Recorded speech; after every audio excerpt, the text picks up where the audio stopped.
What's up, everybody? Couch Mills here, coming at you with a brand new Valorant video, and in this video we're going to be breaking down the 5 tips to absolutely dominate under Diamond rank. Because honestly, the highest ranks of Valorant play fundamentally different from the lower ranks, and if you want to climb to the highest ranks, you have to care about completely different things a lot of the time, and I gotta give you in-depth tips targeted to your unique situation. So we're gonna break all that down, and if you really want to get to Diamond and beyond, watch to the end of the video, and go to the GameLeap website right now for tons of VOD reviews that is gonna show you step-by-step exactly what you need to do to get yourself to Diamond, Immortal, and beyond. In-depth tips and tricks, agent courses, we got it all on the GameLeap website, so go check it out right now. But without further ado, let's jump into the video. Now, kicking it off with the first thing that you need to understand. This is the first rule of under Diamond rank, and it's that mechanical skill is king. Mechanical skill, or essentially how well you can aim and how well you can deal damage with your primary weapons to the enemy, is the most important thing that you could possibly have in the lower ranks, and it's the thing that can carry you more than any other skill. It doesn't matter your game sense, your understanding of the game, nor your positional errors if you have very high level mechanical skill. This is because you could hypothetically be positioning wrong or misunderstand huge aspects of the game as far as economy, grouping up, rotation, and the list goes on, but you're still consistently carrying because you are clicking more heads and you're getting more consistent kills than your peers. Let's think about it from the other side. Someone who is extremely knowledgeable about the game, has amazing position, but you cannot convert on the easy kills that are coming to you. You're setting them up, you're peeking the right angles, but it doesn't matter. You're not converting on these kills because your mechanical skill is garbage. You are going to consistently lose to someone that you know 10 times more about the game than. You could essentially be a better player in all other aspects, but still lose over and over again. And honestly, you might be asking, okay, what does this mean? Well, there's good and bad news. The bad news is you're not going to get mechanical skill overnight. It's something that you have to constantly grind for. It's something that you have to put time and effort every single day to practice. That being said, it's something that as you practice it, you'll get better and you will climb directly. It's not something that you have to piece together like a puzzle. It's something that as you get better, it's going to directly impact your win rate. So it's definitely a lot more straightforward than a lot of other ways you need to improve later on. Now, the second thing that you need to understand about games under Diamond, and it's the fact that your teammates will not be doing their job correctly. How many times have you played when you have like 3 duelists on your team, but none of them want to push in? And you're just like, what the hell? Why y'all playing duelist if you just want to bait all the time? Or you have controllers who leave cracks in their smoke so enemies can spray you as you try to engage as a duelist, or they leave giant bubbles of space on the point where enemies just creep up in and make giant plays off of. Or maybe you have a sentinel and that person's like, hey, I'm gonna hold this side solo because I'm Killjoy or I'm Cypher, and then they just get rushed down and killed every single time. You're like, what the hell do you have all this crazy utility for if you keep dying before you use it? Basically what I'm telling you is the lower in rank you go, the less and less you need to expect from the people around you to do their job, but you still need to find success anyways. Just because you have duelists that won't engage and won't go in doesn't mean that you can just blame them for your losses every single time, because I promise you, it's not going to get that much better. One of the things that every single player needs to understand is you don't deserve good teammates until you can climb to the rank where those players existed. A lot of people want to be playing in a rank like Iron or Silver, but they want teammates that are Plats and Diamonds, and that's just not how it's gonna work. Essentially, every single player that is a Diamond player or a Immortal player has the capability to carry people that do not do their job in all the ranks lower. That's how they got to their rank in the first place. And here's the thing, I'm not saying that your teammates aren't messing up, because they probably are. They definitely are messing up in your rank, but that doesn't matter in the grand scheme of things because we're talking about your improvement and your rank up. And if you want people to be consistently doing their job in every single one of your games, then you honestly just want higher ranked teammates, which you have to earn. You have to work for that. You don't just get that for free. Now, before you go too far with it, remember not to actually become the feeder yourself, trying to go so far above and beyond your role that you try to do your teammates' roles but end up feeding. Like the Sentinel player that gets pissed at their duelist for not engaging, that goes engages themselves without any utility to do so, and then just dies over and over again. Well, there's going to be a lot of scenarios where you can take matters into your own hands and do some of the jobs that your teammates honestly should be doing. Make sure that you don't go a step overboard and become the feeder yourself, because maybe your teammates would have done their job, but you never gave them a chance to actually prove it, and you become the actual downfall of your team while trying to simultaneously carry them.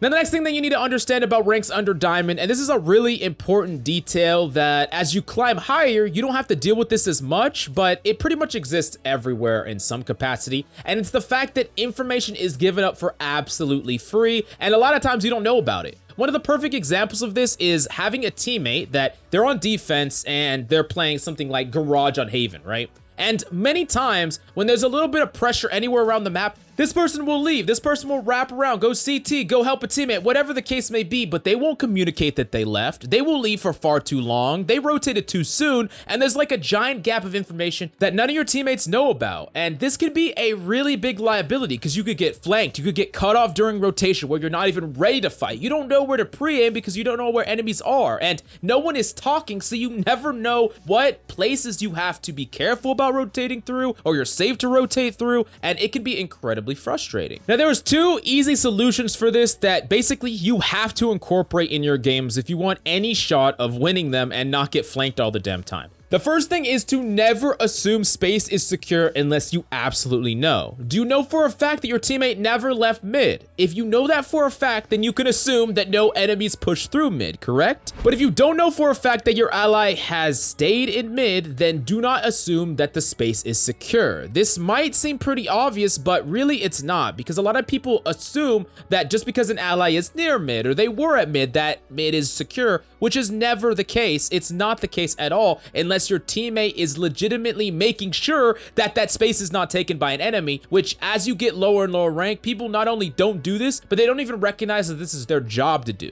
Now, taking that to the next level is just analyzing that mini-map, noticing your allies' positions, and noticing when your allies leave certain areas. This takes a little bit extra awareness on your part, but it's something that you should start getting used to because it's going to really help you as you improve at the game. Understanding what little gaps of information is happening as they're happening really helps you not only communicate to your allies when the person that is giving up that information is not, but it's going to prevent you from making plays that would get you killed basically because of your teammates' negligence, which is something that you can just not let happen.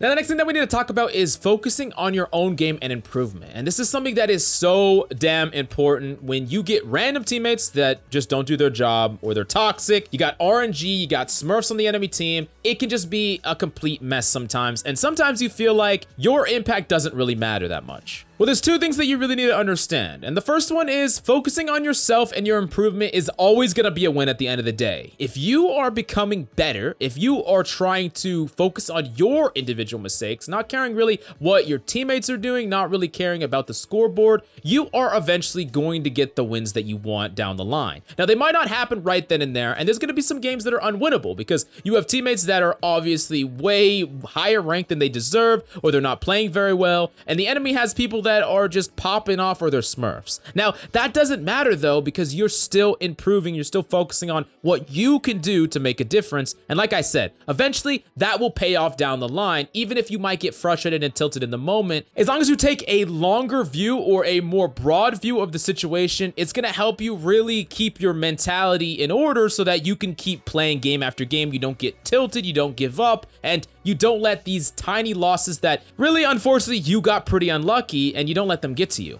One thing that I would highly suggest to help you improve every single game is think about a situation where you were in like a 1v2 clutch. If you fail that situation, ask yourself what you could have done to actually win that. What could you have done to convert on that win? Were there any mistakes you made positionally, mechanically? And that's a way that you can kind of focus in on your individual problems, even if as a whole the game was something that you did really well in, right? You popped off. Doesn't really matter because you could always do better. You can always do more. Something else you could do is be in a situation where maybe the enemy was like pushed up and you didn't know a certain rollout for an ability or something like that. You could think, hey, that would have been really useful to know in that situation. Let me go and memorize this rollout so that the next time I'm in this exact situation, I would have gave myself a better shot at victory than what I did in this game. That's a way that you are better immediately than you were in the previous game. And that can be a way that you really focus on yourself rather than blaming others or external factors that you just don't have any control over. So why even sweat it? Now, the last thing that I'm going to highly suggest you do, and it might be a little bit controversial, but I truly believe this is the best way to improve,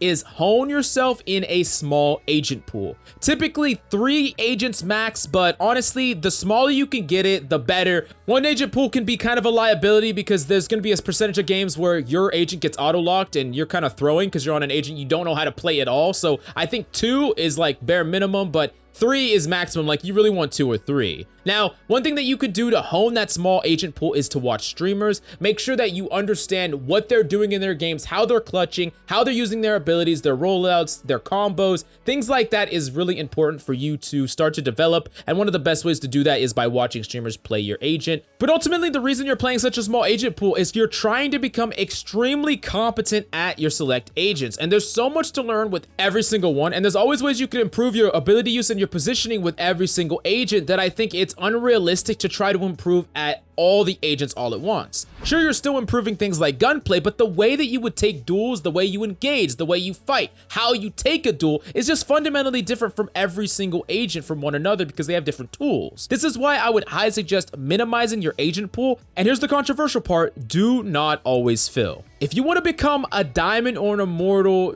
Phoenix player, right? You cannot be filling to Omen and Brimstone throughout plat and diamond to get to immortal. Because when you get to immortal, you're gonna absolutely suck. You're not gonna be able to fight any of the duelist mains that got there by playing duelist the entire time. The same thing is true for a sentinel player. Let's say you really want to be a Cypher main, but you're often filling to controller, or maybe you're even filling to duelist sometimes. The problem is, as you go up against better and better people, you really want to know how your abilities interact and your strategies interact with better and better opponents. You see, throughout your gameplay on an agent, you are constantly experimenting with tactics, with plays, with play patterns, and you really need to become better and better with those by playing the agents more and more. I'm not telling you to never fill. I'm just saying that a giant amount of players really think that filling is the way that they climb, when maybe, yes, it's going to get you a little bit of rank in the short term. In the long term, you're really going to delay your progress, and you're going to end up putting yourself at a cap where you can no longer play the agent that you want to play at the level that you're at, and that is incredibly frustrating.